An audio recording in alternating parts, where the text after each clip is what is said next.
Buenos días, bienvenidos, bienvenidas a este ciclo de videoconferencias que se transmite desde aquí, desde el Instituto Nacional de Psiquiatría de Ramón de la Fuente Muñiz. Recordarles que este es un ciclo que se imparte en colaboración con distintas instituciones, con la SAP también, con CONADIC, con la UNAM y bueno, muchas más que hemos ido mencionando en las videoconferencias previas.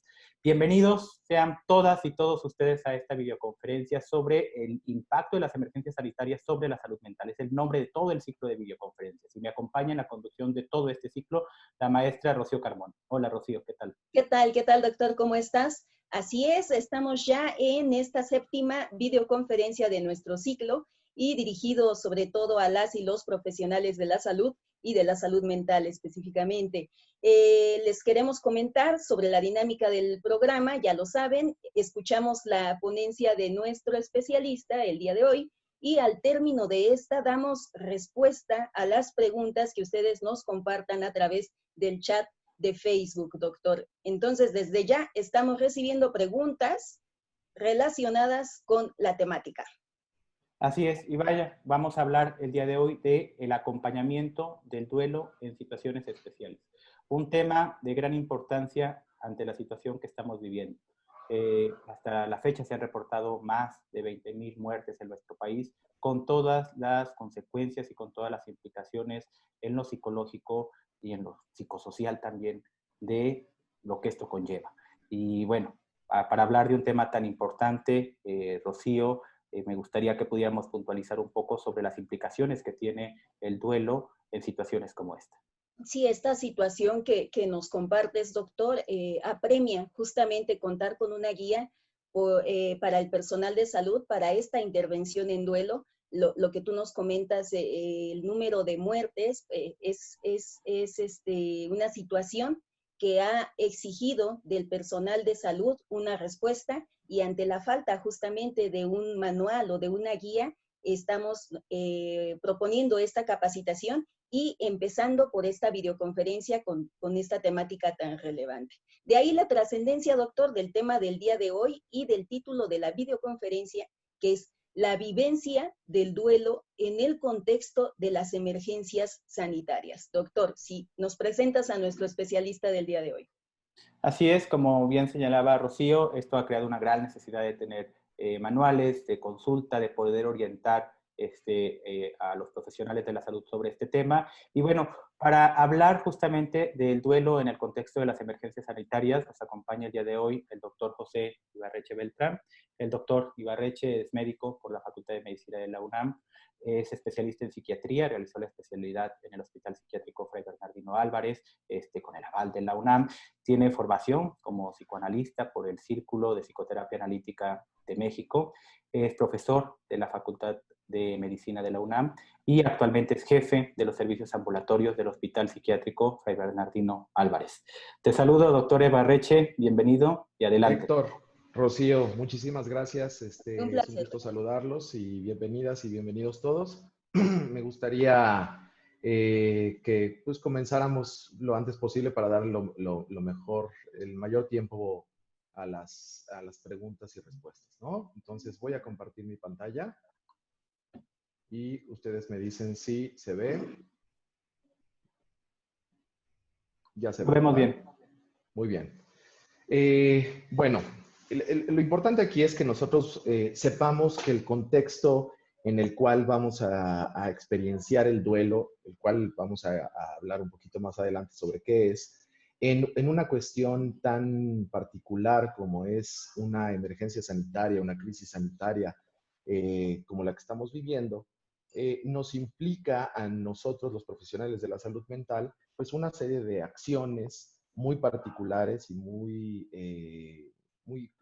a considerar para poder atender el duelo de la mejor manera, ¿no? Aquí lo importante es entender que estamos ahorita ante un desafío sanitario, social, económico, comunitario, político, cultural, sin precedentes. Es algo que nunca antes en la historia moderna nos había tocado experienciar. El confinamiento, las pérdidas, las modificaciones personales afectan nuestra salud física y mental de una manera muy, muy clara y lo cual nos ha obligado a presentar una necesidad de atención muy sui generis, muy particular, sin precedentes, como lo hemos estado haciendo a lo largo de nuestro ejercicio profesional. Tenemos que saber que hay una serie de respuestas psicológicas y conductuales muy particulares, las cuales vamos a hacer aquí un entendido, que aquí me gustaría que hiciéramos como muy claro este concepto. Nosotros vamos a hablar ahorita de respuestas esperadas, ¿ok? Se tiende muchas veces a decir cosas como, lo que estoy sintiendo, doctor, es normal, ¿no? O es normal que me sienta triste, es normal. Y el concepto a mí de normalidad siempre me ha causado una reserva muy especial, porque es un concepto muy amplio y muy difícil de definir. Se puede definir desde la cuestión estadística de una manera y desde cuestiones biológicas y culturales de otra. Entonces vamos a estar hablando de respuestas esperadas, ¿ok? Lo esperado en situaciones no esperadas, o sea, lo normal en situaciones anormales. El miedo, la confusión, el enojo, la tristeza, la ansiedad y la preocupación no son emociones negativas o patológicas. Eso es otra cosa que quiero que tengamos muy claros. Generalmente tendemos a revestir este tipo de emociones, como la ansiedad, la tristeza y el enojo, inmediatamente como negativas. Y realmente estamos hablando que son emociones desagradables, pero no necesariamente son negativas o patológicas. Pueden ser esperadas en momentos muy específicos. Recordar también que como profesionales de la salud estamos atendiendo personas afectadas por la pandemia, pero que la pandemia nos afecta a todos. Y eso nos incluye a nosotros, profesionales de la salud. Y estamos todos expuestos a sufrir situaciones críticas que rompan nuestro equilibrio biopsicosocial. Para un poco contextualizarnos, me gustaría hablar de algunos conceptos muy generales que pudiéramos ponernos de acuerdo sobre qué es el duelo. El duelo lo vamos a entender como un proceso por el cual una persona debe pasar tras la pérdida. Aquí subrayo este debe, no hay pérdida sin duelo, ¿no? El duelo es un proceso natural en el cual todos vamos a pasar a través de una pérdida, independientemente del grado de la pérdida, independientemente de lo que nosotros podamos considerar como grave o no grave. El duelo es algo que todos vamos a pasar tras una pérdida. La intensidad de las emociones, lo mucho que dura o la resolución del mismo va a depender de factores propios, ambientales y psicosociales. Aunque es un proceso, como les decía, esperado, no deja de ser doloroso e incapacitante en ciertos momentos, ¿no? Y que en la mayoría de los casos se va a resolver sin dificultades en un tiempo específico, pero sin embargo, en situaciones muy particulares puede presentarse un duelo complicado o patológico. Aquí pongo estas etapas que muchos de ustedes seguramente conocen sobre las etapas del duelo que Elizabeth Kubler-Ross describía, las cuales hay que recordar muy bien que las podemos observar muy claramente en nosotros mismos, en nuestras personas, en nuestros pacientes, pero que no son etapas que tienen que seguir un orden y que no todos tienen que pasar esas etapas, ¿no? Entonces también muchas veces caemos en el juego de ya está en el proceso de aceptación, pero no pasó por la ira y entonces casi como que los queremos regresar al proceso de la ira y no es lo más conveniente. Dentro de los conceptos también sería bueno recordar qué es una crisis, ¿no? O sea, una crisis es un periodo temporal de desorganización e incapacidad para manejar situaciones muy particulares, mientras estamos tratando de utilizar los medios cognitivos, conductuales, emocionales que generalmente acostumbramos.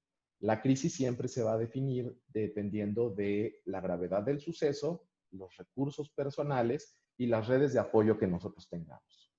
En una crisis sanitaria estamos hablando del mismo concepto de crisis, simplemente que el problema ya pone en riesgo la salud con una incidencia mayor a la existencia para el lugar y la época específica en la que estamos, ¿no? Esto entonces nos pone en una situación muy importante.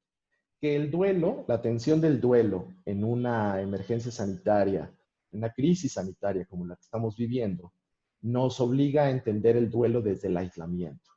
Existe una probabilidad muy alta de tener que enfrentar el duelo en aislamiento y en ocasiones sin habernos podido despedir del ser querido antes o después del fallecimiento. Por lo que se hace una propuesta de cómo podríamos nosotros ir atendiendo o viendo o nosotros mismos ir pues asimilando o buscando ciertas cosas que vamos a ir necesitando dependiendo del proceso del duelo. Y para tales fines se hizo una división por 3 tiempos. En este primer tiempo, lo más importante es transmitir que sentimos la pérdida que está sufriendo la persona, el doliente, y que esperamos poder ayudarle. Eso es lo más importante, transmitir ese sentimiento. Perder es una experiencia que debe ser compartida, eso es algo importante, y que acompañado y compartido y contenido siempre es muchísimo mejor.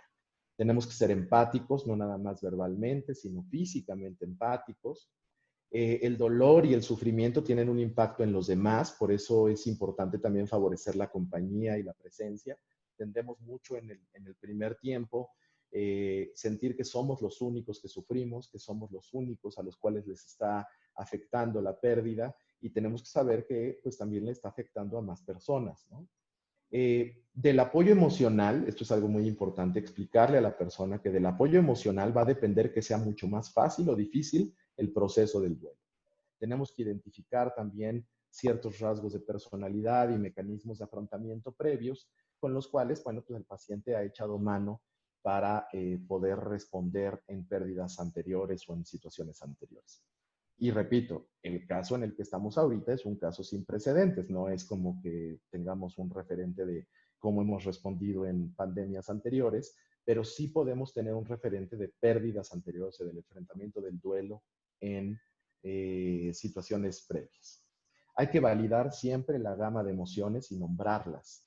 Es muy característico que las personas tendamos a no nombrar las emociones, o a meterlas todas en un mismo grupo, ¿no? No hablamos de tristeza, sino hablamos de tristeza, enojo, culpa, impotencia, y todo al mismo tiempo lo identificamos como una sola emoción, y es importante no nada más validarlas, sino nombrarlas.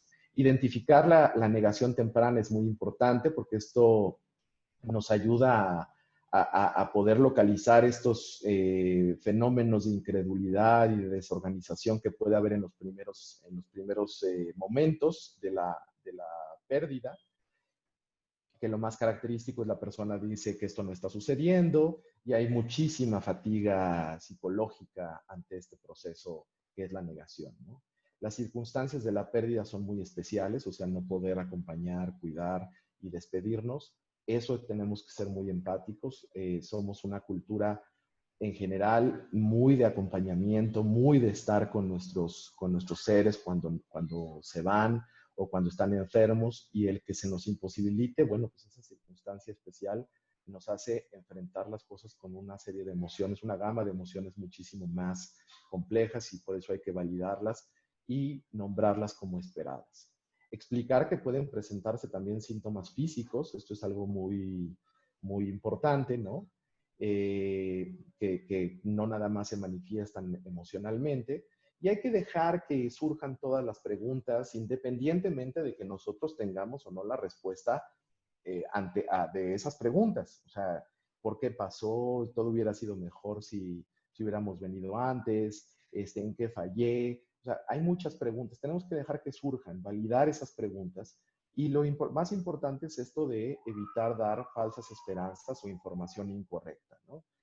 Tenemos que ser muy claros, muy contundentes en la información, sin dejar de lado todos los puntos anteriores. La empatía, transmitir nuestro propio sentimiento, validar y todas estas situaciones que les he comentado. En un segundo tiempo, aquí habría que preguntarle a la persona cuál sería la idea del ritual o la tradición que existe generalmente y qué efecto tiene el no haberla podido realizar, ¿no? Aquí estamos enfrentándonos a muchas situaciones en las cuales las personas no podemos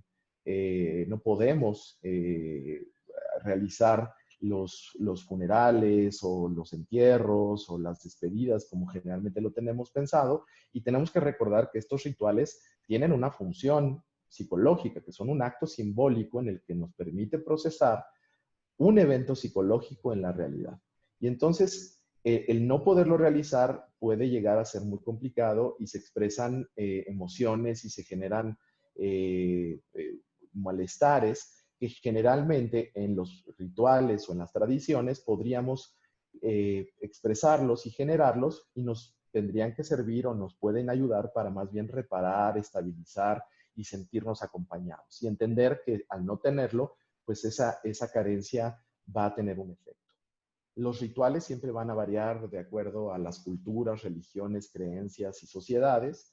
Y hay que saber que existen rituales alternativos, que podemos buscar ciertas alternativas, que lo que se está viviendo, por ejemplo, es algo extraordinario y temporal, que muchos de esos rituales a lo mejor pudieran ser aplazados. Otra cosa es que a lo mejor la persona quiere estar sola por un tiempo, también hay que permitir esa soledad, siempre recordando que pues, no se puede aislar para siempre y que puede requerir de esa compañía eventualmente. Las técnicas narrativas son muy importantes, escribir, dibujar, preparar un video, escribir una carta a la persona fallecida expresándole cómo nos sentimos, con lo que ha pasado, siempre fomentando, eso sí, que escriba sobre los recuerdos y no solo sobre las emociones, ¿no? Se puede también generar un espacio en casa, en el inter, ¿no? O sea, para poder tener una especie de pequeño altar, como para fomentar que sea el espacio donde yo me puedo expresar y donde puedo sentir ese dolor y que eventualmente a lo mejor ya poderlo trasladar a un espacio donde ya hagamos el ritual que teníamos generalmente planeado, ¿no? Recolectar fotografías, videos para crear un pequeño álbum. No tenemos que presionar a nadie, esto es algo importante, ¿no? O sea, cada quien va a tener un ritmo distinto y los rituales son muy distintos para cada quien. O sea, hay rituales que les funcionan a ciertas personas, hay rituales que les funcionan a otros, y no podemos nosotros exigir o decirles cuál es el correcto. Tenemos que dejar que según el ámbito familiar y cultural, bueno, pues se desarrolle esta capacidad de realizar ceremonias o encuentros virtuales, por ejemplo, compartir en redes sociales. Esto es algo que muchas veces se tacha de negativo, pero pues es una manera también de recibir condolencias y apoyo. Realizar actividades simbólicas conjuntas y coordinadas, aunque sean de manera virtual, nos puede ayudar mucho. Y ya en un tercer tiempo, lo que ayudaríamos o lo que buscaríamos ayudar a nuestro paciente, al doliente, vamos a llamarlo así, es aprender a lidiar e integrar su proceso de duelo, ¿no? El que puede ir retomando tareas previas, incluso forzándose un poco a hacerlos, obviamente poco a poco y no en una cuestión de obligarlo, pero sí esforzarse un poco, porque este retomar tareas previas va evitando que se utilicen acciones desadaptativas. ¿Cuáles serían las acciones desadaptativas? Consumo de sustancias, el no querer salir de casa, el empezar a aislarse más. Entonces, para evitar esas acciones desadaptativas, lo ideal es retomar tareas previas poco a poco. El proceso del duelo definitivamente no es un proceso ni rápido ni fácil, pero el que no sea fácil no quiere decir que sea imposible. Y entonces tenemos que intentar recordar eso, que es una cuestión de tiempo y que tenemos que estar acompañándonos y esforzándonos a ciertas cosas. Alentar y validar los esfuerzos previos, aunque no haya habido buena respuesta previa, siempre hay que alentarlos y explorar otras alternativas, ¿no? Y pues lo ideal es no abandonarse. ¿Esto qué quiere decir? Bueno, pues que nosotros fomentemos el cuidado físico, emocional y psicológico. En la parte de lo físico, pues obviamente la alimentación, el sueño, aprender a descansar, mantenerse activo, salir en la medida de lo posible, obviamente, dejar los malos hábitos. En lo emocional, bueno, pues apoyarse en amigos, en familiares, en vecinos, recurrir a grupos de ayuda, realizar ciertos cambios en casa, rutinas que podrían haber estado como muy establecidas a la persona que ya no está, a lo mejor hacer ciertas rutinas y antes señales de alarma pues muy claras que pudiéramos nosotros explorar o que pudiéramos transmitirle, pues ya buscar una atención ulterior médica, psicológica o psiquiátrica.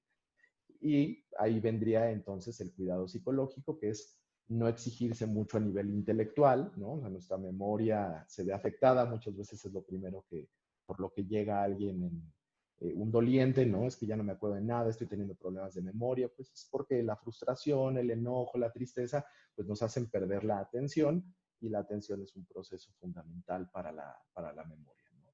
Eh, Hay muchísimas opiniones siempre con respecto a los manejos psicológicos y hay que deshacerse de las cosas de la persona lo antes posible. No sé, no, aquí hay que ir sabiendo y midiendo específicamente qué es lo que puede hacer cada persona y cómo lo puede hacer. Hacer objetivos a corto plazo, hablar de los pasados inmediatos, del presente y del futuro inmediato, no algo mucho más amplio. Hay muchísima literatura para la superación del duelo, la cual también podemos recomendar y sin ningún problema, pues, darlo como opinión, ¿no? Ya específicamente en una cuestión de qué hacer en el acompañamiento de una persona que está en duelo por una pérdida por COVID o una pérdida en una emergencia sanitaria, tenemos que, lo más importante de todo es permitir las emociones, ¿no? Las emociones, recuerden, nunca son el problema. El problema nunca es estar triste, cansado y demás, sino saber canalizar, utilizar, dimensionar, direccionar y temporalizar las emociones. Eso es lo relevante. Sentirse de tal o cual manera es esperado y que podemos participar nosotros como personal de la salud, incluso sin entrometernos, obviamente, en ciertas partes de los rituales de despedida o acompañamiento, ¿no? Y tenemos que ser muy respetuosos de cada uno de esos. Para tales efectos, a mí me llamó la atención que pudiéramos hacer eh, un pequeño cuadro con las típicas cosas que de repente, de manera muy bien intencionada, pero no necesariamente por ser bien intencionada, quiere decir que a fuerzas van a ser bien, ¿no? Tendemos a decir que son frases muy hechas y que son frases que creo que cuando hemos estado desde el otro lado, del lado de los dolientes o del lado del que sufre, sabemos que son frases que no nos sirven mucho, ¿no? Frases como ya no estés triste, las cosas pasan por algo, tienes que ser fuerte, ya no llores, ánimo, tienes que estar bien por, ¿no? Entonces eso generalmente causa una carga extra, porque entonces tienes que estar bien por alguien más y entonces ya no por ti. Sal y distráete, la vida sigue, resígnate, así es la vida, así lo quiso Dios, así lo quiso el destino. Otras que son increíblemente imposibles, ¿no? O sea, que son esto de ya no pienses en eso, ya no te sientas mal, ya no estés sufriendo. El tratar de ser condescendientes como ya estaba muy enfermo, ya estaba sufriendo, decirle a la persona que esto va a pasar pronto, que aún es joven, que puede seguir su vida, o peor aún, que de repente se les instalan culpas adicionales, ¿no? Con cosas como, es que estando triste solamente te lastimas o no lo vas a dejar descansar o no la vas a dejar descansar, ¿no? Y esa es pues, una de las cosas que cargan de muchísima culpa la situación y es lo que menos nosotros tenemos que generarle a una persona. Y bueno, el famosísimo echarle ganas, ¿no? O sea, que es esta parte que no tiene ninguna función si no la definimos bien. Si echarle ganas es, pues, esforzarse para hacer ciertas cosas o buscar ayuda, bueno, eso sí puede ser echarle ganas, pero solamente mencionarlo como si eso fuera lo único que se necesita hacer, bueno, pues no nos funciona mucho. Repito, no son frases que estén malintencionadas y muchas veces son estas frases a las que recurrimos cuando no sabemos qué decir y a mí me pasa mucho con mis alumnos que cuando empiezo a supervisar los casos de psicoterapia o los casos de duelo y demás, lo primero que pasa es, ¿qué le digo? ¿No? O sea, y yo siempre les he dicho, lo mejor para saber qué decir es primero qué no decir, saber qué no decir. Y todo lo que quepa fuera de ese qué no decir, son cosas que puedes decir, ¿no? O sea, son cosas que le van a poder ayudar al doliente. Entonces, ¿qué sí podríamos decir? Aquí me regreso un poquito. Pues lo que podemos hacer es decirle a la persona que en estos momentos pues no hay una palabra suficiente o no se encuentran las palabras adecuadas para aliviar lo que se siente, pero que en la medida de lo posible sepan que se puede contar con ellos y que esto es un proceso y que en lo que necesite y los vamos a acompañar, que muchas veces una ayuda, por más simple que parezca, es muchísimo más poderosa y mucho más terapéutica que simplemente decirle a alguien que ya no llore, ¿no? O que la vida sigue, o que va a pasar pronto. A veces simplemente solucionando una serie de cosas, avisarle a ciertos familiares, puede ser mucho más importante, ¿no? Hay poblaciones especiales en las que tenemos que considerar ciertas cosas, por ejemplo, en los menores y en los adolescentes. Hay que entender que en los niños, por ejemplo, entienden mucho más de lo que nosotros creemos y no necesitamos ser condescendientes con ellos, ¿no?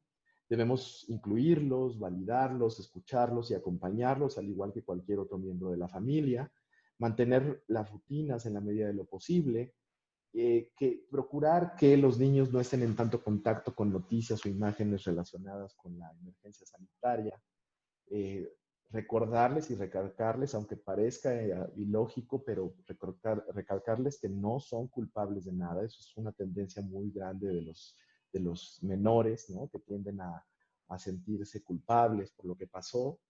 Ellos pueden integrarse perfectamente a los comentarios, obviamente siendo cuidadosos con ciertas palabras y detalles, ¿no? Pueden llegarse a presentar en los menores conductas regresivas, como cambios de comportamiento, estado de ánimo, somatizaciones, regresiones de etapas en las que a lo mejor ya habían superado, como el control de esfínteres, de repente tener estas regresiones, ¿no? Pueden llegar a presentar también estos estados de negación como si no les importara o seguir como si nada. Hay que darles ese tiempo, no dejarlos a la deriva con sus emociones, siempre preguntarles y fomentar los rituales. Y si los síntomas son graves, obviamente referirlos a una atención ulterior.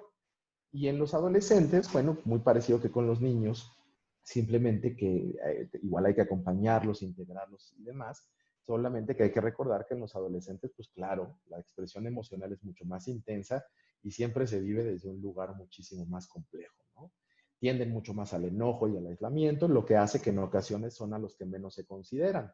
Entonces es importante informarles todo, aunque no tengan las respuestas que esperábamos, ¿no? O sea, muchas veces van a tener también ciertas preguntas y decirle, pues la verdad no sé, o sea, no sé qué pasó, pero también me duele igual que a ti.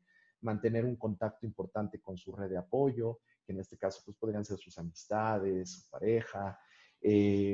Los adolescentes tienden, no estoy diciendo que sea una regla, pero sí tienden a ser poco empáticos, por lo que muchas veces les es difícil entender la dimensión de lo que está sucediendo y tienden muchísimo más a emplear conductas desadaptativas. Si no los integramos y les permitimos la validación de ciertas emociones, son los que tienden más a conductas destructivas, autodestructivas, como abuso de sustancias, hacerse daño, conductas parasuicidas, las cuales pues hay que tener mucha precaución en ellos. En los adultos mayores lleva más tiempo, ellos llevan mucho más tiempo en distanciamiento social, hay que recordarlo. La infección por el coronavirus o en general en las pandemias o en las emergencias sanitarias es mucho más grave en ellos, ¿no? Lo que aumenta muchas veces la preocupación sobre el tema. Y aunque el envejecimiento es un proceso normal y que no es sencillo, pero es un proceso natural, esperado, que todo mundo vamos a vivir, no es sencillo y aceptarlo desde la pérdida del funcionamiento y de la pérdida de la independencia, del deterioro o el enfrentamiento ante la muerte o el temor ante la muerte puede llegar a ser una preocupación mayor, ¿no?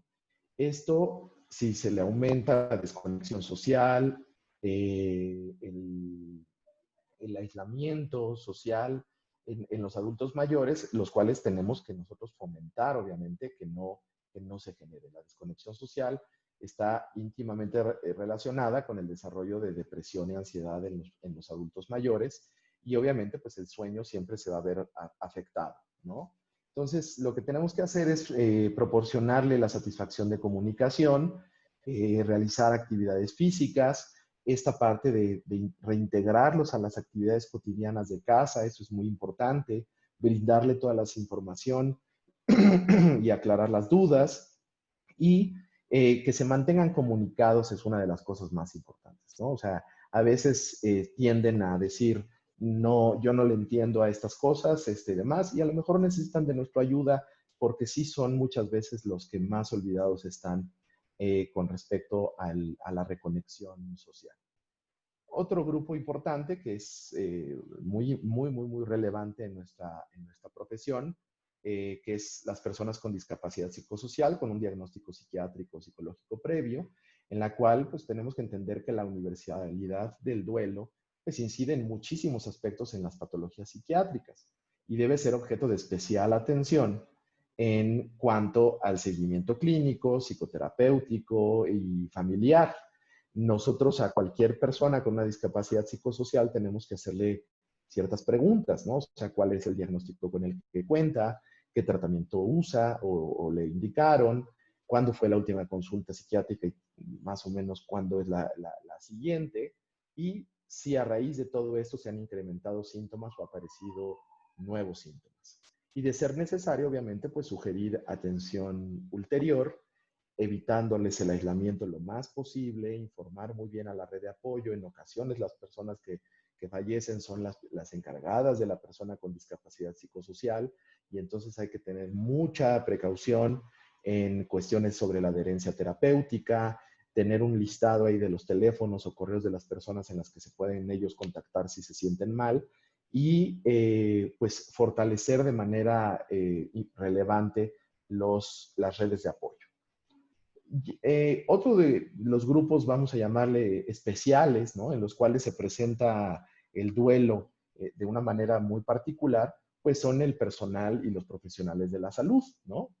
El acompañamiento para profesionales de la salud, tenemos que saber que, pues muchas veces el estar acostumbrado al estrés, a las pérdidas y demás, no nos hace inmunes a las mismas, ¿no? El personal de la salud puede estar protegiéndose muchas veces con la negación, porque sabe que su labor asistencial está basada en el cansancio y en las pérdidas.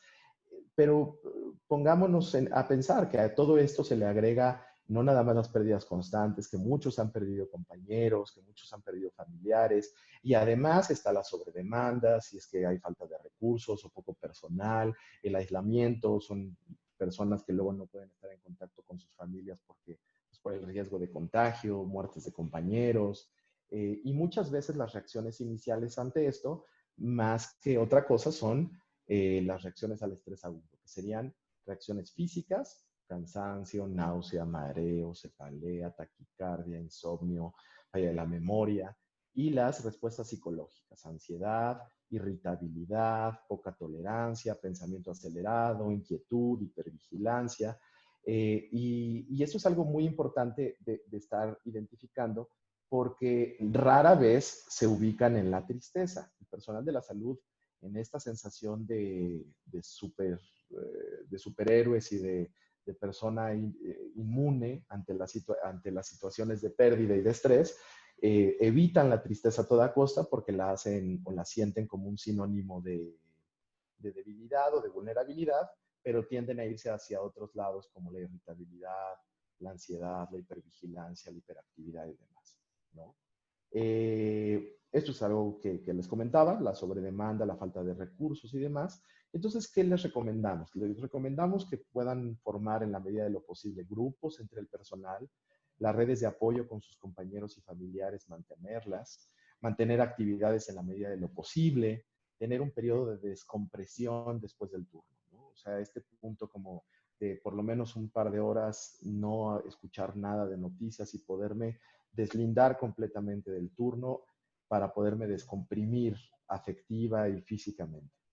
Tenemos que recordar que siempre el que consuela también debe ser consolado y en casos importantes sugerir incluso a una atención ulterior, ¿no? Atenciones psicológicas, psiquiátricas, porque lo importante, al igual que en todos los otros casos, el cuidado físico, emocional y psicológico es pues de suma relevancia.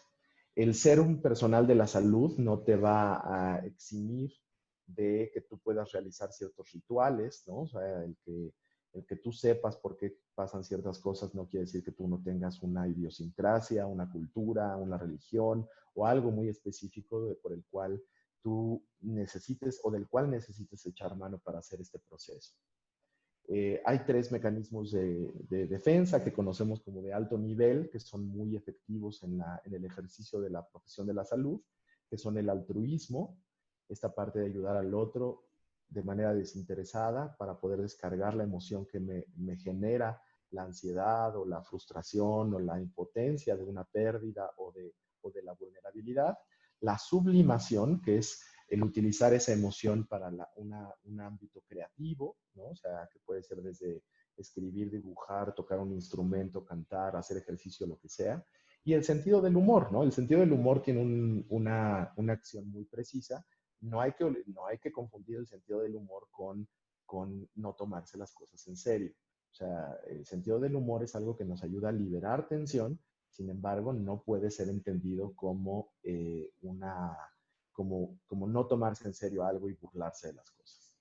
El personal de la salud, lo principal, tiene que tener satisfechas sus necesidades básicas, obviamente, tomar descansos, mantenerse conectado, mantenerse actualizado, de preferencia, obviamente, con fuentes confiables, eso es algo importantísimo, el automonitoreo y el monitoreo con los demás compañeros, ¿no? O sea, que los compañeros nos puedan rebotar y, oye, no te veo bien, saberlos escuchar, ¿no?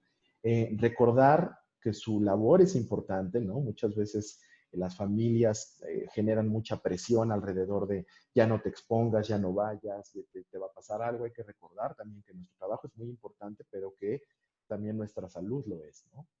Hay que recordar que la empatía también tiene un lado negativo, y no tanto como un lado negativo, vamos a llamarlo como el extremo de la empatía es el contagio emocional, y ahí es donde podemos llegar a sufrir algunas situaciones emocionales importantes porque estamos tan compenetrados empáticamente con un paciente que dejamos de ponernos en sus zapatos para empezar a sentir lo mismo que el paciente, y perdemos objetividad. Entonces hay que tener hasta cierto punto pues una distancia emocional durante todas las intervenciones, ¿no?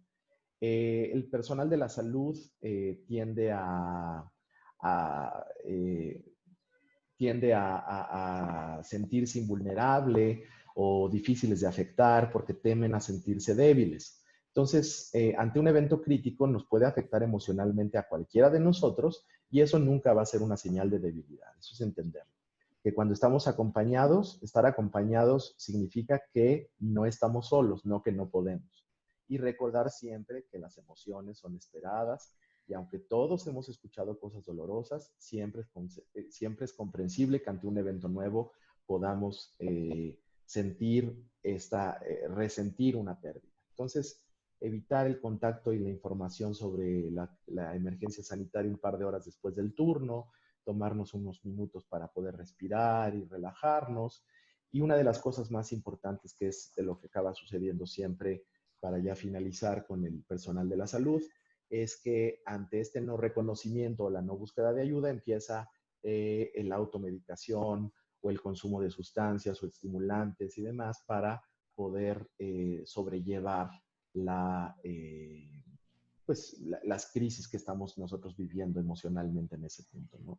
Y de ser necesario, bueno, recordar que siempre existe una posibilidad de recibir ayuda especializada, ¿no? Con esto, pues terminaría mi exposición con respecto al contexto del duelo en el contexto de las emergencias sanitarias, y pues no sé qué proceda, no sé si haya alguna duda, preguntas y demás, ¿no? Gracias, doctor Ibarreche, por tu presentación. Muchas gracias por las recomendaciones muy prácticas, muy valioso poder evaluar la intensidad de los síntomas de lo que se está viviendo ante una situación tan grave, ante un suceso tan grave como el que ahora acontece, y que además habrá que pensar también, doctor, creo, las pérdidas que se van sumando, porque ahora no solamente hemos perdido la cotidianidad de nuestras vidas que teníamos antes de esta pandemia, habrá personas que hayan ya perdido a un familiar o incluso a más de un familiar. Entonces, vaya que es una situación muy grave, y que lo más desafortunado sería no poder dar una intervención adecuada, y en este sentido creo que tus recomendaciones han sido muy prácticas, muy sencillas de entender qué es lo que no se debe de hacer. Pero nos decían ahora en el chat, en Facebook Live, poder precisarles qué es lo que sí se debe de hacer. Y el doctor Ibarreche nos mencionaba la parte de fortalecer la ayuda psicológica, de que vamos a estar ahí para acompañarle durante todo el proceso. Pero no sé, doctor Ibarreche, si nos pudieras precisar o dar algunas otras recomendaciones de qué sí es lo que, de qué es lo que sí Claro. debe hacer. Ese es un terreno mucho más amplio, como decía, cuando tenemos muy delimitado el qué no hacer, casi todo lo que queda afuera es lo que podemos hacer, ¿no? O sea, este distanciamiento emocional bien claro que también tenemos que tener, ¿no? O sea, no sobreinvolucrarnos y tratar de solucionar una serie de cosas que no nos corresponden. Pero todo en el marco de lo que podemos hacer es no dar ni falsas esperanzas, no dar una serie de informaciones que llegan a ser incorrectas para librarnos de la contención emocional. Nosotros tenemos que estar ahí. La presencia es uno de los efectos terapéuticos, el efecto persona es uno de los efectos terapéuticos más importantes. No podemos dar una noticia y salirnos del lugar. Estar ahí, dejar, escuchar, ser empáticos verbal y físicamente, el que seamos honestos también, por ejemplo, el que si hay preguntas a las cuales no tenemos respuestas, no inventar, no salir del paso, sino ser muy claros y decir, no sabemos, su deterioro fue muy grave de tal a tal momento, o el comportamiento de la enfermedad fue muy incierta, pero no tenemos una clara muestra, saber contener la emoción del otro, ¿no? Eso es lo que nosotros tenemos que hacer, ser contenedores y no ser punching bag, que no es lo mismo, no es ser el que recibe los golpes, sino ser una contención. ¿Qué preguntas tengo? ¿Qué emociones estoy haciendo? Validarlas, decirle es esperado, sentirse así, quiere que le avise a alguien, poder favorecer también ciertas cosas, ¿no? O sea, como ahorita no quiero ver a mi familia, bueno, entonces quiere que yo les informe o quiere que nos esperemos. O sea, tratar de ayudar en soluciones como mucho más sencillas, ¿no? O sea, ustedes pónganse a pensar, creo que todos hemos estado en una experiencia de una pérdida, ¿no? O sea, y en las experiencias personales de una pérdida, ¿qué es lo que más nos ayuda? Muchas veces lo que más nos ayuda es que alguien nos escuche, uno, y dos, que alguien nos ayude a resolver ciertas cosas que a lo mejor son importantes, pero no urgentes y que pueden llegar a ser muy, muy molestas de tener que solucionar. No sé, pongo un ejemplo, y no es porque esto es lo que tenga que hacer el personal de la salud, pero hay veces que funciona más que alguien haya podido considerarte en un velorio y traerte agua y algo de comer, ¿no? Que el que te esté diciendo que ya estaba muy enferma o que no sé cuánto o comparando sus desgracias, ¿no? Entonces, el poder leer la necesidad del otro, eso es lo que tenemos que hacer, ¿no? Saber contener, ser pacientes y escuchar. De una manera respetuosa, Siempre. ¿no? Siempre. Muchas gracias, doctor, por tu presentación. Y bueno, Rocío, no sé adelante si hay comentarios, creo que hay algunas preguntas en el chat ahora. Así es, doctor, nos solicitan recomendaciones del doctor Ibarreche respecto a profesionales de la salud que tratan con pacientes con cáncer y embarazadas. ¿Cómo abordar este tema del duelo con ellos relacionado con la pandemia? Los pacientes con cáncer y los pacientes embarazados tenemos que verlos como dos aspectos distintos, ¿no? O sea, los pacientes con cáncer dentro del contexto de la emergencia sanitaria tienen una situación agregada, vamos a llamarlo así, porque muchas veces son pacientes que ya de por sí iban a tener un pronóstico complicado, que iban a tener una serie de atenciones difíciles y que mucho de lo que les ayudaba era la presencia de su familiar, ¿no? O sea, mucho de lo que les ayudaba era que los acompañaban y que estaban ahí con ellos, ¿no? Entonces, en el contexto de las pérdidas en las personas con una enfermedad crónica o con una enfermedad grave o ya incurable o mortal, por ejemplo, lo que tenemos que entender también es que muchas de estas sensaciones se aceleran. La pandemia nos pone en un estado como de cámara rápida. las cosas que iban a pasar eventualmente están pasando ahorita, ¿no? O sea, ustedes véanlo en la cotidianidad, o sea, cosas que las relaciones de pareja, ¿no? O sea, que estaban más o menos frágiles, ahorita están viviendo la fragilidad a todo lo que da, las empresas, la gente que trabaja. Lo mismo la vulnerabilidad en las personas con ciertas enfermedades. O sea, visiones que teníamos como a largo plazo, a lo mejor no muy largo plazo, sino a mediano plazo, se están reduciendo, ¿no? O sea, cosas que tengo que hacer ahorita, estoy en mayor riesgo, estoy en mayor, en mayor peligro. Y entonces hacer entender también que la vivencia sea rápida, no quiere decir que esté pasando eso de manera necesaria, ¿no? Y lo mismo sucede con las mujeres, o de manera similar con las mujeres embarazadas, ¿no? Las mujeres embarazadas, eh, el acto del embarazo y el parir, generalmente son situaciones de mucha convivencia y de mucho compartir, y que en estas situaciones específicas pues se ven complicadas precisamente por eso, ¿no? O sea, porque no estamos pudiendo ver a nuestro sobrino, ver a nuestro nieto, ver a a nuestro familiar, o a lo mejor el mismo médico que está trabajando en un área COVID no puede ver a su hijo, ¿no? Porque está recién nacido. Tenemos una ventaja grande, ¿no? Una ventaja grande que estamos usando ahorita mismo, ¿no? O sea, que yo sé que no es lo mismo la parte presencial que el cara a cara. Esto es cara a cara, pero no es presencial, ¿no? O sea, pero hay que echar mano de eso y siempre recordar que todos estos aspectos, esto es algo muy importante, la pandemia, los contextos de las crisis y de las emergencias sanitarias pueden parecer eternas y nos parecen eternas, pero tenemos que recordar que van a tener un tiempo, que sí, las cosas van a cambiar y demás, pero todo va a tener un tiempo y todo va a poder ser aplazado eventualmente, ¿no? Entonces, las cosas no nos salen como queremos, claro, nos generan la frustración, por supuesto, pero no por eso las cosas van a estar mal. Eso es una cosa importante, ¿no? Que las cosas no salgan como queremos no quiere decir que salgan mal. Excelente, doctor. Doctor Esquivias, ¿tienes otra intervención?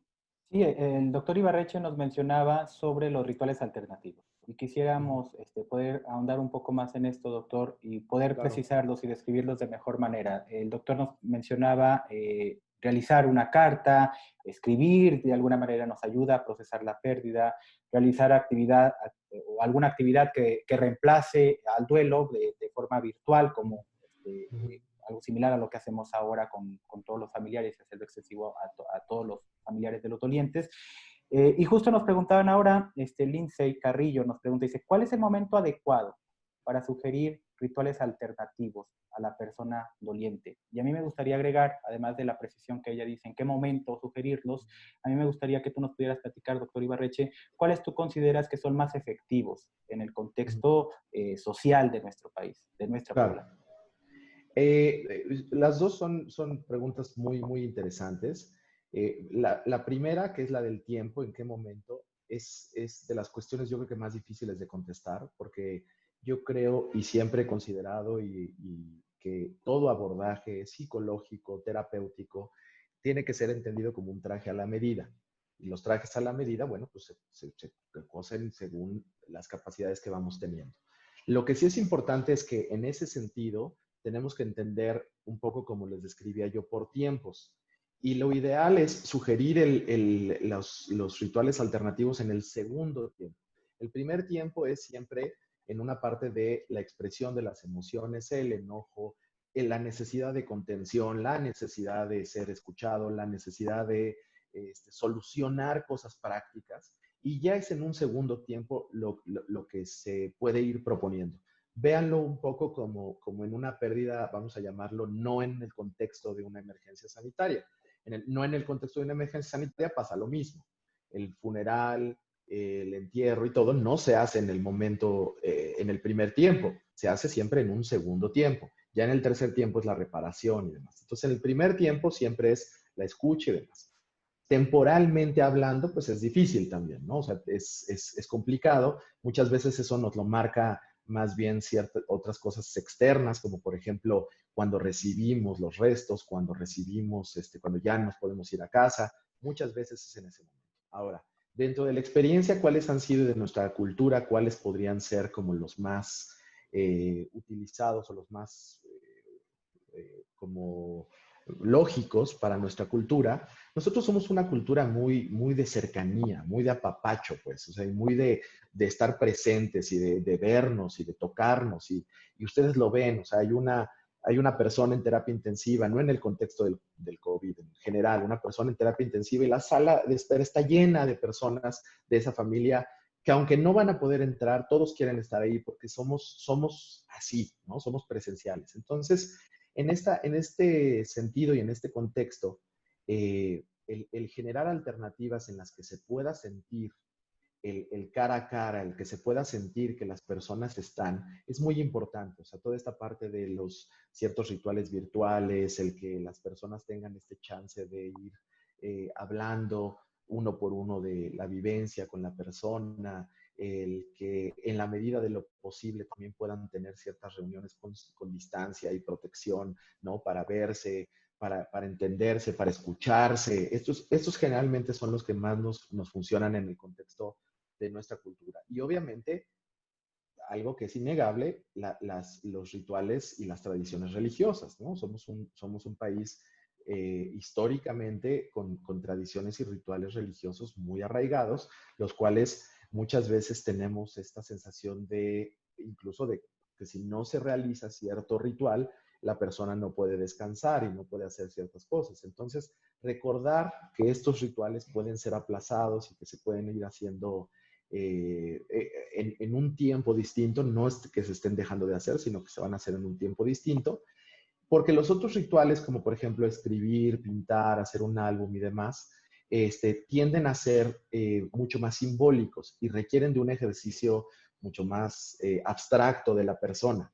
Y si la persona tiene esas facilidades, le va a funcionar muy bien. Si no la tiene y lo obligamos a escribir una carta, puede ser incluso contraproducente. Por eso les decía yo que dentro de los primeros tiempos, lo primero que tenemos que hacer también es identificar ciertos mecanismos de afrontamiento previos, ciertas capacidades específicas del paciente para poder sugerirles esas, ¿no?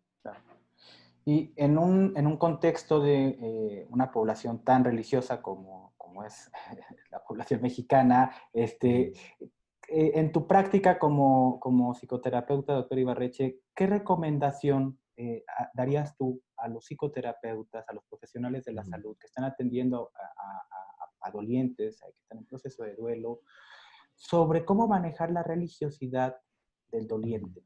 ¿En qué manera, aun cuando de forma independiente a las creencias religiosas del terapeuta, de qué manera ser empáticos con la vida espiritual del otro? Es una pregunta muy interesante y se conecta mucho a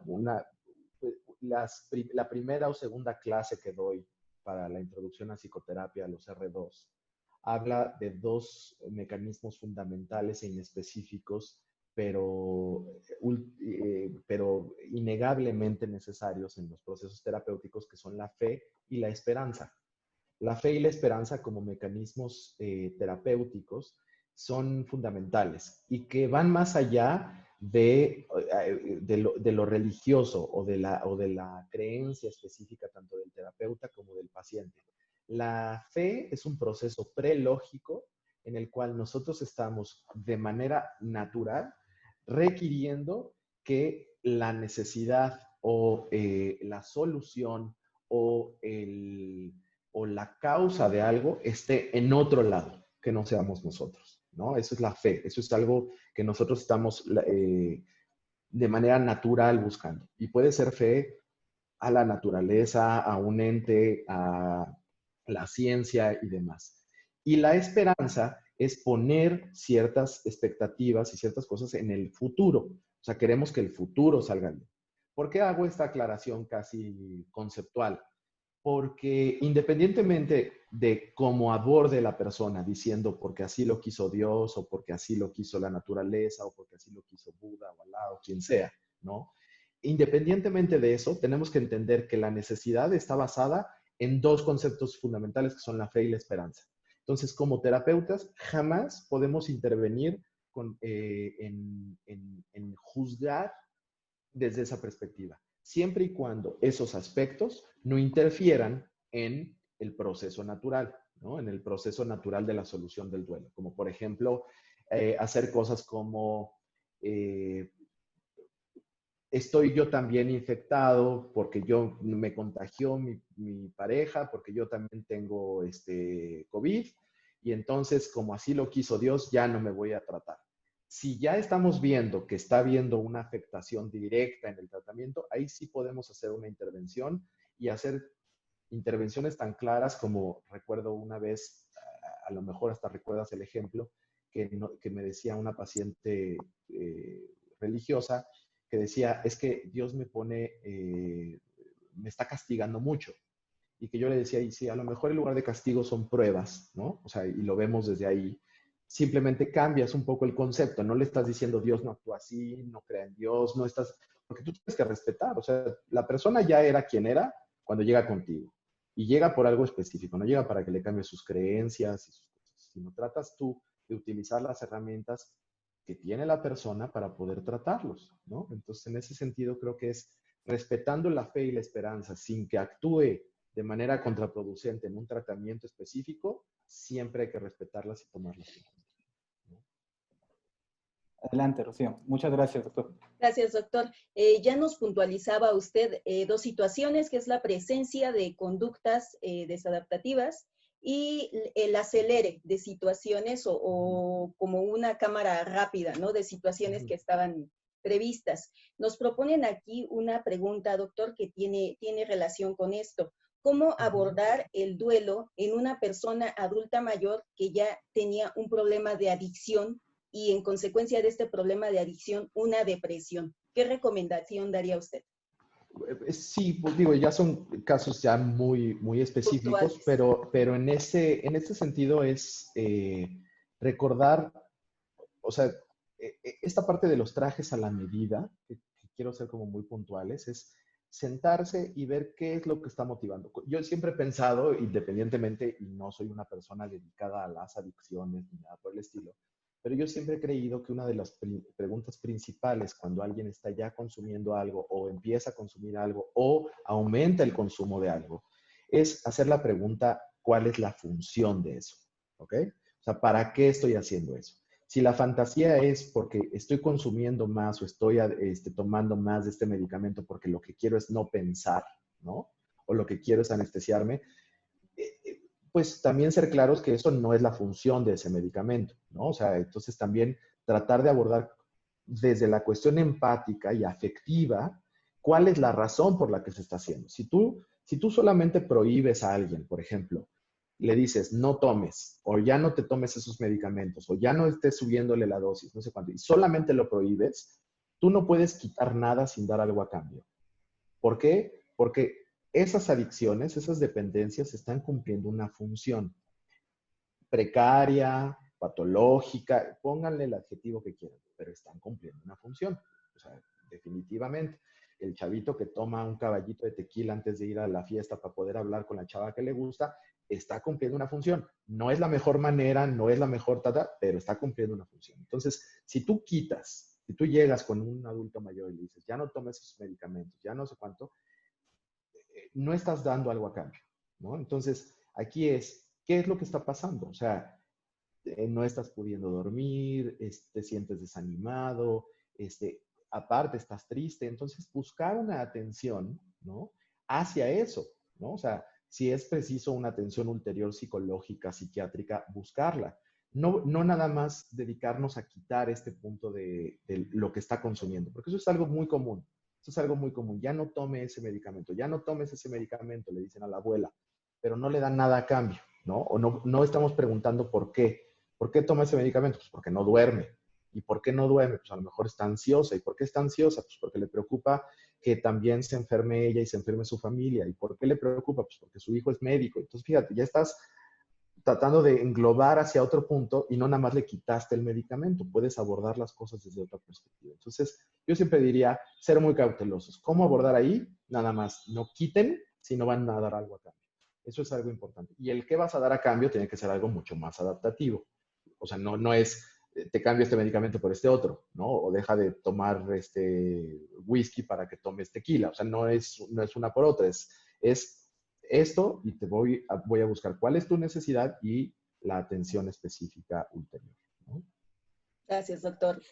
Y bueno, recordar que ante la gravedad de la situación, de estas pérdidas inesperadas en todo el contexto de lo que está sucediendo, además de que puede favorecer en mayor medida un duelo complejo persistente, también conlleva un incremento en las prevalencias de otros trastornos mentales, de depresión particularmente, de trastornos de ansiedad, que hay que estar atentos los psicoterapeutas para su identificación y derivarlos a centros de atención especializada. Es oportuno mencionarles ahora el manual para el acompañamiento durante el duelo, del cual el doctor Ibarreche es uno de los autores. Este manual ustedes lo pueden encontrar en la página del instituto. Le pido por favor a Dulce del área de difusión que lo comparta el link aquí en los comentarios de Facebook Live para que todos lo puedan consultar. Y en la parte final del manual viene un directorio de instituciones de salud, instituciones de salud mental, donde se está brindando atención a toda la población. Bueno, muchas gracias, doctor Ibarreche, por tu presentación. No, Vamos gracias a ustedes. Y gracias a todos los que se han conectado, doctor. Tienes una gran audiencia. El doctor además es músico y es autor de varios libros, entonces yo creo que tiene muchos de sus fans ahora conectados que lo están escuchando. Doctor Ibarreche, nos preguntan, dice, una persona que es agnóstica, que no tiene fe en algo, se refiere como, vaya, una creencia religiosa, ¿no? Dice, no tiene fe en algo externo. Dice, ¿cómo se aborda el mecanismo terapéutico que pueda generarle esa fuerza para salir adelante en el duelo? Es una pregunta interesante porque ahí se asume de nuevo que la fe está asociada a la cuestión religiosa, ¿no? Y yo creo que si todos hacemos una pequeña reflexión, por más agnósticos que seamos y demás, la fe es este proceso, vuelvo al punto, prelógico. Es algo en lo que de repente hacemos cosas tan ilógicas como ay, la semana que entra es la fiesta, ojalá no llueva. Eso puede tener un aspecto de esperanza. ¿Por qué? Porque tú a lo mejor puedes hacer cosas para a lo mejor investigar si sí va a llover, demás, porque la esperanza implica tomar acción, pero la fe siempre está basada en algo prelógico, en un deseo, en una fantasía, en algo que no está sustentado por algo. Como por ejemplo el efecto persona que se tiene en esta famosa frase que decía el doctor Guadalajara, que decía que el buen médico era el que sus pacientes se curaban en la sala de espera, ¿no? Porque antes de entrar ya se sentían mejor, ya se sentían por este efecto persona. Eso es un tipo de fe. Entonces, tratar a una persona agnóstica en la cual dice, pues es que aquí la vida se acaba y ya me muero y ya no pasa nada, es muy distinto a que sea una persona sin fe. O sea, la fe es un proceso natural. Y vuelvo al punto, hay que quitarle este matiz religioso, y la fe puede ser a la ciencia, puede ser al mismo médico que te está tratando, puede ser a la no sé, a la naturaleza, al equilibrio, a muchísimas cosas, ¿no? O sea, que pueda estar uno apegándose a eso. Entonces, siempre es a lo mejor una persona, cuando tratamos de abordar este tema de, oye, la fe, no es que yo no tengo fe en nada porque yo soy agnóstico y demás, pero pues, es una persona que nos está creyendo y que al fin de cuentas los mecanismos inespecíficos también, junto con la fe y la esperanza, están la sugestión, la persuasión, están todos estos mecanismos de confianza, ¿no? Simplemente la confianza, la palabra confianza viene de tener fe, con fe, ¿no? O sea, confianza. Entonces, cuando tú tienes confianza, estás teniendo fe. De una manera prelógica le estás teniendo algo a otra persona sin que te haya dado muchísimas herramientas para eso. Solo porque trae la bata blanca o porque está en tal institución o porque sale en la tele o porque me lo recomendaron. Eso ya es algo prelógico. Entonces, es difícil entender a alguien sin fe. ¿Sí me explico? Es este punto en el que más bien sería sin religión, o sea, sin religión y sin una cuestión ahí en la cual apoyarse. Eso sí es muy común y ahí es donde tenemos que echar mano justo de las otras partes, que son la ciencia, su familia, el por qué quiere estar bien, sus planes a futuro, o sea, muchas otras cosas que están involucradas, ¿no? De acuerdo. Muchas gracias, doctor. Estamos atendiendo a todas las preguntas que nos han enviado en el chat mediante Facebook Live. Rocío, no sé si hay alguna otra pregunta. Sí, una más. Ya nos comentaba el doctor sobre estos momentos de la intervención. Ahora nos piden también, doctor, si podemos puntualizar un poco más sobre las fases que componen el duelo. Nos preguntan sobre la negociación y sobre el enojo. Ok, como les decía, estas fases que les ponía yo en la diapositiva son unas de tantas. O sea, hay muchísimos autores que describen sobre fases del duelo y sobre los procesos del duelo en general, ¿no? Elizabeth Kubler-Ross es una de las que más escribió sobre eso y sobre todo de las más divulgadas, yo diría, más bien. Y en ese sentido, porque son muy observables, son muy clínicas estas etapas. La negación, bueno, esta es la parte en la que la persona, y todos tenemos esta reacción inicial, cuando nos dicen algo terrible, lo primero que decimos es no es cierto, ¿no? Acto seguido, tenemos ya una reacción afectiva en la que estamos entendiendo lo que está pasando, ¿no? O sea, ya sea después de unos segundos o después de unos minutos, se quita esa negación. Si la negación permanece, ¿no? Y entonces dice, oye, pasó tal cosa, no, no es cierto, y entonces ya lleva una semana diciendo que no es cierto y va por la vida como si no hubiera pasado nada, ese ya es un problema en el proceso, ¿no? O sea, la negación generalmente dura poco tiempo, o sea, tiene que durar unos momentos. Después viene el enojo, bueno, no como proceso, sí, como pasos, ¿no? O sea, el enojo es uno de ellos, ¿no? En el cual nos enojamos con nosotros mismos por no haber estado, por no haber hecho, por no haber dicho, e incluso también muchas veces nos enojamos con la persona que se va, ¿no? O sea, porque me dejó solo, ¿no? O sea, porque al fin de cuentas son reacciones, el duelo es una reacción pues muy narcisista desde la perspectiva no patológica, vamos a llamarlo así, desde una perspectiva muy clara, porque es nuestra vivencia de nuestra pérdida, ¿no?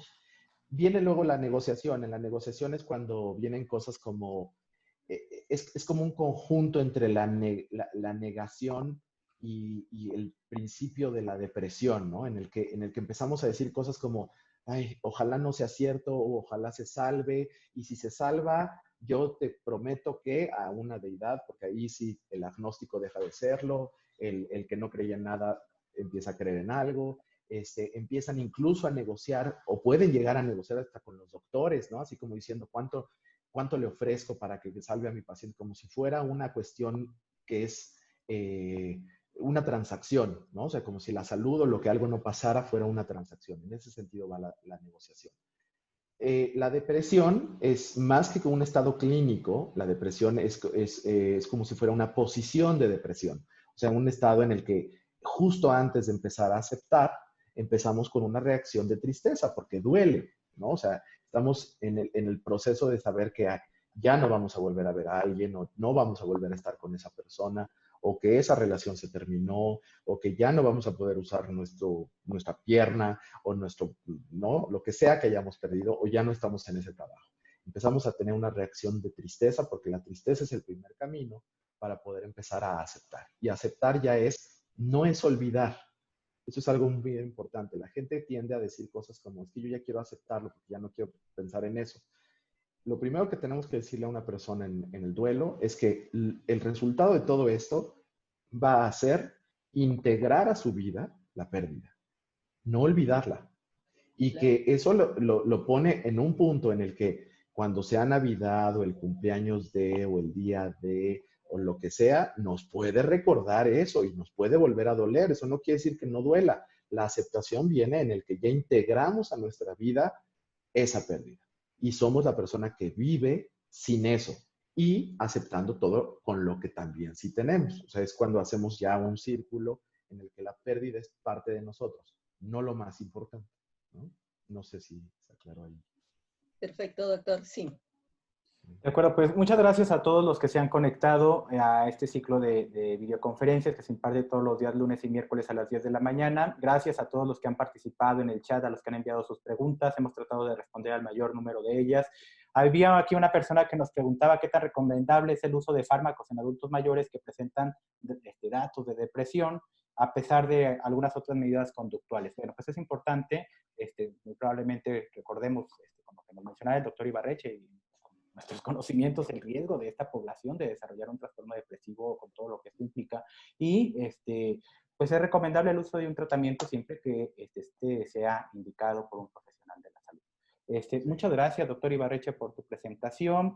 Gracias a todos los que se han conectado a esta transmisión de este ciclo de videoconferencias y queremos invitarlos a la siguiente videoconferencia que será el próximo miércoles. Muchas gracias, René, que René nos apoya desde el instituto en el área de audiovisuales. Muchas gracias por el apoyo y invitarlos, este próximo miércoles estará con nosotros el doctor Gadi Sabiki para hablarnos sobre trastornos por consumo de sustancias. Y bueno, ante un tema como el que abordamos el día de hoy, ante el duelo, quisiera, le decía yo a Rocío antes de esta videoconferencia esta mañana, que creo que es muy conveniente poder expresar nuestro apoyo y nuestro acompañamiento a todas las personas que han perdido a un ser querido durante esta pandemia, incluyendo a los profesionales de la salud. Como bien dijo el doctor Ibarreche, el que consuela también debe de ser consolado. Gracias, doctor Ibarreche. Les agradezco mucho la invitación y estoy a sus órdenes. Gracias a todos los que se han conectado y adelante, Rocío. Así es, doctor. Importante la frase que también subrayaste, yo la había detectado también para el cierre, el que consuela debe ser consolado, eso es un hecho. Muchas gracias al doctor y también nos aunamos a las felicitaciones que le enviaron por su información para dolientes y para el personal de la salud. Los esperamos para la próxima, doctor. Claro que sí, con todo gusto. Hasta la próxima.